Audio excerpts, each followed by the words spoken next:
Assalamualaikum warahmatullahi wabarakatuh. Selamat sore semuanya. Salam sejahtera untuk kita semua. Salam Om Swastiastu, Namo Buddhaya, salam kebajikan. Perkenalkan, nama saya Khairunisa Ika Oktavia dengan NIM 120222027 dari Program Studi Perencanaan Wilayah dan Kota Institut Teknologi Sumatera. Baik, pada kesempatan kali ini saya akan mempresentasikan mengenai pembangunan wilayah berdasarkan teori klaster, yang mana mata kuliah ini diampu oleh Bapak Asirin STMT dalam rangka memenuhi ujian tengah semester perencanaan wilayah tahun 2023. Adapun outline presentasi saya kali ini yaitu yang pertama, sejarah singkat, yang kedua, pengertian klaster, yang ketiga, pokok pemikiran, yang keempat, kebijakan pembangunan dengan pendekatan keunggulan kompetitif, yang kelima, studi kasus, dan yang terakhir, kritik dan konsep. Nah, sebelum kita memasuki apa itu pengertian dari teori klaster, mari kita mempelajari bagaimana sejarah dari teori klaster ini. Teori klaster ini dikembangkan oleh Michael Porter, yang mana ia mengembangkan konsep ini berpengaruh tentang keunggulan kompetitif. Konsep ini dikembangkan oleh Porter dengan dilatar belakangi oleh yang pertama, lambatnya pertumbuhan ekonomi di Amerika Serikat, yang kedua, adanya tekanan krisis ekonomi. Porter mengembangkan kebijakan klaster ini, di mana kebijakan ini menjadi cara pandang baru. Sebenarnya Porter sudah melakukan pendekatan tradisional untuk pembangunan ekonomi, akan tetapi tidak berfungsi. Pendekatan tradisional tersebut yaitu yang pertama, perbaikan lingkungan dan iklim bisnis, bersaing secara agresif untuk investasi dan pabrik baru. Yang kedua, pembangunan industri-industri berteknologi tinggi. Yang ketiga, pembangunan pertumbuhan yang tinggi dengan cara berinvestasi pada infrastruktur dan proyek kawasan industri. Maka dari itu, Porter perlu mengubah model pendekatan tradisional ini menjadi cara pandang baru, yaitu dengan kebijakan klaster ini.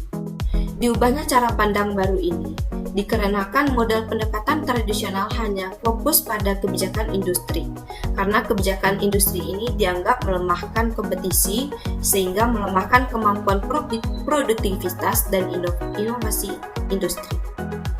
Dan lalu didapatkan tujuan dari teori klaster ini yaitu menjelaskan peran dan dinamika konsentrasi geografis atau klaster industri dalam ekonomi nasional dan kontribusinya terhadap pertumbuhan produktivitas dan daya saing perdagangan. Nah, masuklah kita di bagian pengertian klaster. Apa itu klaster? Klaster adalah kelompok perusahaan yang saling berhubungan secara geografis, secara langsung, dan kelembagaan yang saling berkaitan dalam bidang tertentu, dihubungkan oleh kesamaan dan hubungan saling melengkapi. Lingkup geografis klaster berkisar dari suatu daerah, negara bagian, atau bahkan satu kota untuk menjangkau wilayah sekitarnya. Lingkup geografis suatu klaster berkaitan dengan jarak di mana informasi, transaksional, insentif, dan efisiensi lainnya terjadi.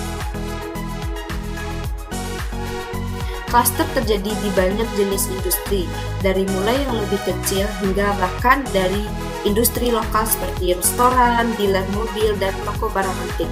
Mereka hadir di perekonomian yang besar dan kecil di daerah pedesaan maupun perkotaan, dan di beberapa tingkat geografis seperti negara, provinsi, wilayah metropolitan, kabupaten, atau kota. Klaster terjadi begitu baik di negara maju maupun di negara berkembang. Meskipun klaster di negara maju cenderung lebih jauh daripada negara berkembang. Selanjutnya, pokok pemikiran. Porter mengusulkan arah baru pengembangan wilayah itu ada 6. Yang pertama, pembangunan berfokus pada keunggulan kompetitif, bukan penciptaan lapangan kerja. Yang kedua, pembangunan berbasis klaster, yang mencerminkan inti dari pendorong terciptanya lapangan kerja dan upah. Yang ketiga, pembangunan kekuatan yang ada saat ini dan yang potensial untuk dikembangkan. Yang keempat, pengembangan strategi pembangunan daripada daftar tindakan. Yang kelima, pembangunan dengan prioritas dan urutan. Dan yang terakhir, pembangunan berdasarkan data, bukan politik atau pemikiran penuh harapan semata. Selanjutnya masuk kepada kebijakan pembangunan dengan pendekatan keunggulan kompetitif.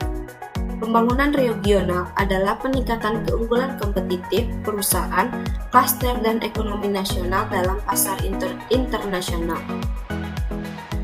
Porter mengusulkan strategi atas pemahaman kondisi dan potensi yang dimiliki suatu wilayah. Menurut Porter, strategi ekonomi untuk mencapai keunggulan kompetitif harus sesuai dengan kondisi dan potensi yang dimiliki dalam suatu wilayah tersebut. Perumusan strategi pembangunan nasional regional menurut Porter sebagai berikut. Yang pertama yaitu pembangunan keunggulan nilai-nilai wilayah. Seperti apa? Maksud dari sini yaitu seperti apa saja keunikan atau keunggulan secara lokasi dan bagaimana lokasi yang cocok untuk jenis aktivitas seperti apa, dan juga bagaimana peranan wilayah di dalam ruang lingkup wilayah sekitar baik di negara maupun global. Yang kedua yaitu pengembangan kekuatan unik yang dimiliki.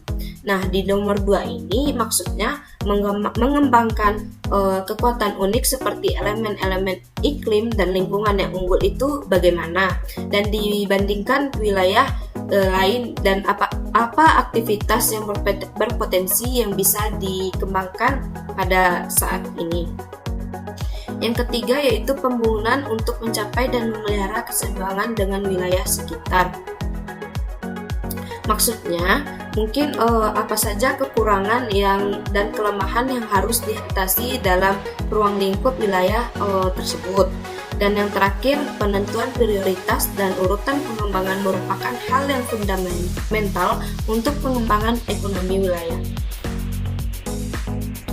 Nah, kemudian selanjutnya itu studi kasus.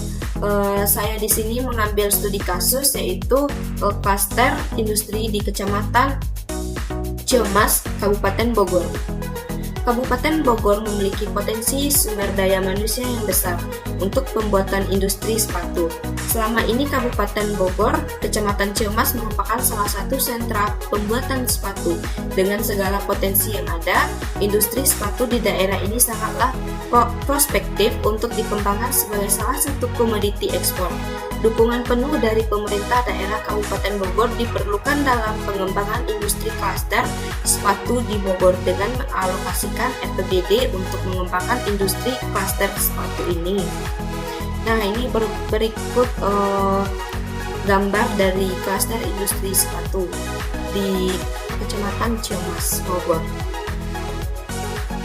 Selanjutnya, yang terakhir itu ada di sini kritik dan konsep.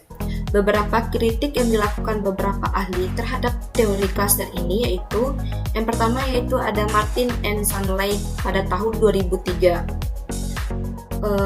mengemukakan kritik yaitu klaster sebagai konsep yang kacau.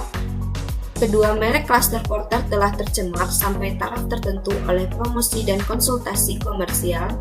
Yang ketiga, skala dan level di mana klaster membentuk, mengoperasikan, dan memperluas belum ditentukan dengan jelas.